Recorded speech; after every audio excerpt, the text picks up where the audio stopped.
नमस्कार मित्रांनो, आपण या व्हिडिओमध्ये पाहणार आहोत की जावा 8चे फीचर. तर फर्स्ट फीचर आहे की लॅम्बडा एक्सप्रेशन. लॅम्बडा एक्सप्रेशन म्हणजे ते फंक्शनल इंटरफेसला इम्प्लिमेंटेशन प्रोव्हाईड करण्यासाठी लॅम्बडा एक्सप्रेशन हे यूज केलं जातं. तर फॉर एक्झाम्पल एक इंटरफेस आहे आपल्याकडं. इंटरफेस कॅल नावाचा इंटरफेस आहे. त्याच्यामध्ये एक मेथड आहे, ॲड नावाची मेथड आहे. त्यामध्ये 2 पॅरामीटर दिले, इंट ए आणि इंट बी. तरी कोणची झाली? ॲब्स्ट्रॅक्ट मेथड झाली. करेक्ट? ॲब्स्ट्रॅक्ट मेथड झाली. करेक्ट?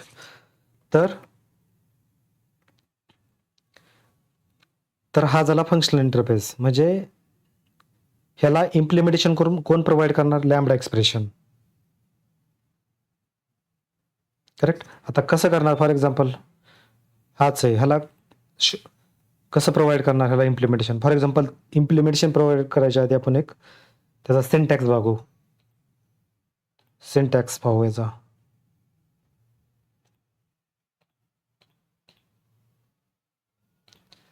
सिंटॅक्स. करेक्ट? आता ही सिंटॅक्स आहे. ही काय असणार आहे सिंटॅक्सचा?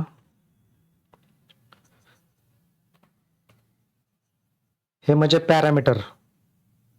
हे म्हणजे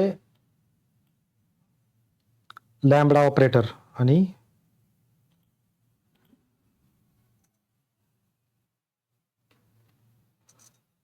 बॉडी.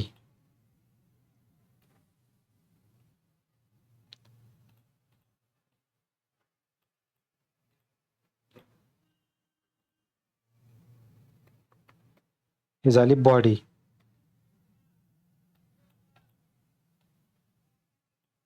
करेक्ट? हे झाला सिंटॅक्स झाला. तर हे म्हणजे पॅरामीटर. जे पण आता मेथडमध्ये आपण पॅरामीटर पास करतो ते ह्याच्यामध्ये देतो आपण. करेक्ट? हे झालं काय? Lambda operator. आणि ही जी बॉडी म्हणजे त्या मेथडमध्ये आपण जे पण स्टेटमेंट वगैरे प्रोव्हाइड करतो ते बॉडीमध्ये येतील. करेक्ट? आता ह्याला काय करू आपण? एक एक्झाम्पलमध्ये बघू.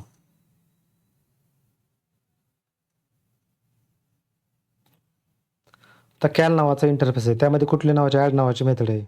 ॲड आणि इंट ए आणि इंट बी नावाची मेथड आहे. ॲब्स्ट्रॅक्ट मेथड झाली. ह्याला म्हणतात फंक्शनल इंटरफेस. म्हणजे ज्या क्लासमध्ये म्हणजे ज्या इंटरफेसमध्ये सिंगल ॲब्स्ट्रॅक्ट मेथड असते, एकच ॲब्स्ट्रॅक्ट मेथड, त्याला काय म्हणतो आपण? फंक्शनल इंटरफेस म्हणतो. करेक्ट? तर आता काय करू? ह्या इंटरफेसला आपण काय करू? जावा 7 मध्ये कसं इम्प्लिमेंट करत होतो ते इम्प्लिमेंटेशन देऊ याला. नंतर त्याला आपण जावा 8 मध्ये म्हणजे लॅम्बडामध्ये कन्वर्ट करू. आता फॉर एक्झाम्पल JDK 7 मध्ये कसं इम्प्लिमेंट करत होतो? कॅल ओबीजे न्यू कॅल आणि जी ही ब्रॅकेट आहे ओपन आणि क्लोज आणि सेमीकॉलन देत होतो. करेक्ट? आणि ह्यामध्ये जी पण मेथड आपण इम्प्लिमेंट करत होतो म्हणजे ॲड मेथड ते ह्याच्यामध्ये इम्प्लिमेंटेशन देत होतो.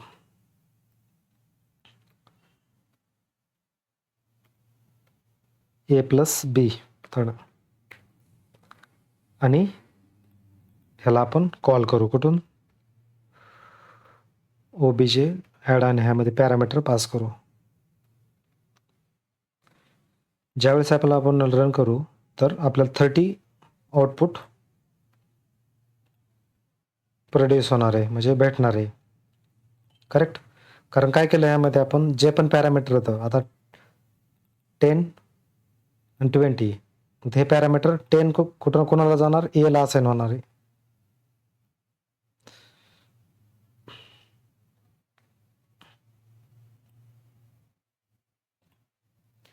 आता ही 10 आहे. ही 10 कोणाला असाइन होणार?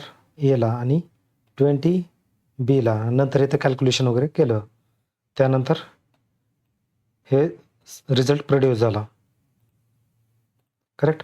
हे काय झालं जावा 7 मध्ये. आता सपोज ह्याला जर जावा 8 मध्ये कन्वर्ट करायचं झालं तर आपल्याला काय करू, जावा 8 मध्ये कन्वर्ट करू याला आणि लॅम्बडाचा इथं हे करू सिंटॅक्स आणि ही बॉडी.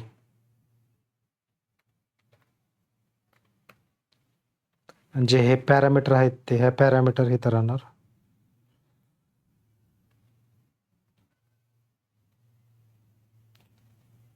करेक्ट. ही सिंटॅक्स आहे. म्हणजे आपल्याला काय करायचं, हा कोड कशामध्ये कन्वर्ट करायचा आहे, आपल्याला ह्याच्यामध्ये कन्वर्ट करायचा आहे. करेक्ट. आता फॉर एक्झाम्पल ह्याच्यामध्ये कन्वर्ट करायचं आहे म्हणलं तर आता काय करावं लागेल, फर्स्ट आपल्याला हे रिमूव्ह करावं लागेल न्यूपासून ते पार मेथड नेमपर्यंत. नंतर कर्ली ब्रॅकेट ओपन नाही, हे क्लोज, हे पण रिमूव्ह करावं लागणार. करेक्ट. तर फर्स्ट रिमूव्ह करू, हे रिमूव्ह केलं आणि हे पण रिमूव्ह करावं लागेल. क्लिअर. सेकंड, आता डेटा टाईप हे पण मेन्शन करायची गरज नाही, हे पण रिमूव्ह केलं तरी चालून जाईल. रिमूव्ह कर. करेक्ट. नेक्स्ट काय, आता हे सिम्बॉल द्यावं लागेल कुठलं आपल्याला, हे पॅरामीटर जे आहेत हे पॅरामीटर ते हे हा पॅरामीटर झालं थोडक्यात. आता हा सिम्बॉल आपल्याला द्यावा लागेल. आणि जर सिंगल स्टेटमेंट असेल आपल्या ह्याच्यामध्ये इम्प्लिमेंटेशन म्हणजे बॉडीमध्ये, ही थोडक्यात बॉडी झाली, तर सिंगल स्टेटमेंट असेल तर आपल्याला ही कर्ली ब्रॅकेटची आवश्यकता नाही. जर मल्टिपल स्टेटमेंट असतील तर त्यावेळेस आपल्याला रिक्वायर्ड आहे ते. बघा कन्वर्ट केला. आता जर आपण सेमच हा कोड एक्झिक्यूट केला तर आपल्याला सेमच कोड म्हणजे सेमच आउटपुट प्रोड्यूस होणार. बघा ज्यावेळेस आपण जावा 8 मध्ये किती कोड रिड्यूस झाला आहे, खूपच कोड रिड्यूस झाला आहे. करेक्ट. हे होतं इम्प्लिमेंटेशन. आता फॉर एक्झाम्पल हे झालं वाईल्ड स्टेटमेंटसाठी झालं. फॉर एक्झाम्पल इथं रिटर्न स्टेटमेंट असेल, काय रिटर्न म्हणजे इंट टाईपचा डेटा रिझल्ट वगैरे रिटर्न करत असेल, त्या केसमध्ये कसं करणार आपण, त्या केसमध्ये आपण रिटर्न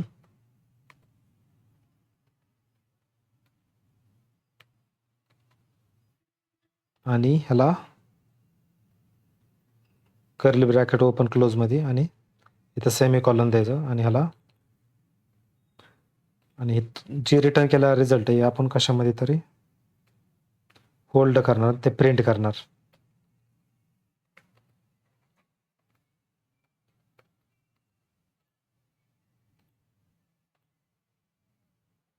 करेक्ट. म्हणजे सेम आउटपुट, म्हणजे जर रिटर्न टाईप जरी आपण घेतली तरी तर हे तर रिटर्न कीवर्ड ॲड करायचा आहे आणि ब्रॅकेट ओपन क्लोज हे करून हे करायचं आणि जिथून कॉल करतोय तिथून ते रिटर्न टाईपचा जो पण हा रिझल्ट प्रोड्यूस केला आहे तो एका व्हेरिएबलमध्ये होल्ड करायचा आणि तो डिस्प्ले करायचा.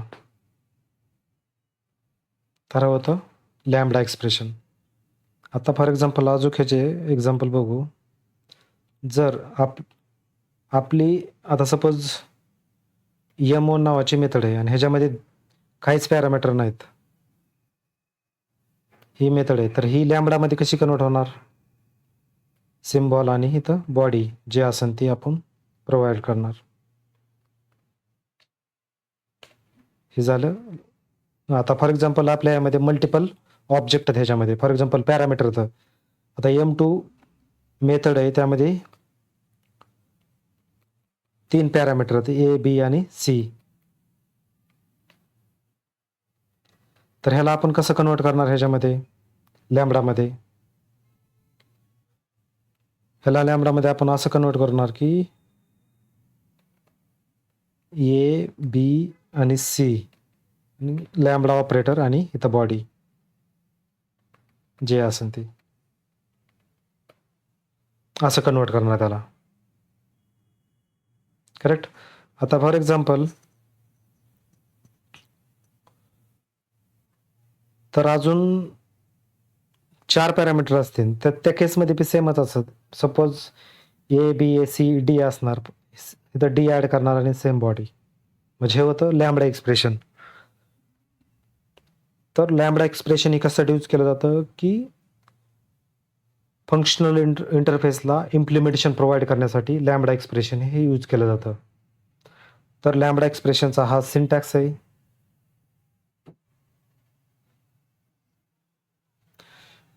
जर तुम्हाला हा व्हिडिओ आवडला असेल तर लाईक करा आणि चॅनलला सबस्क्राईब करा. थँक्यू.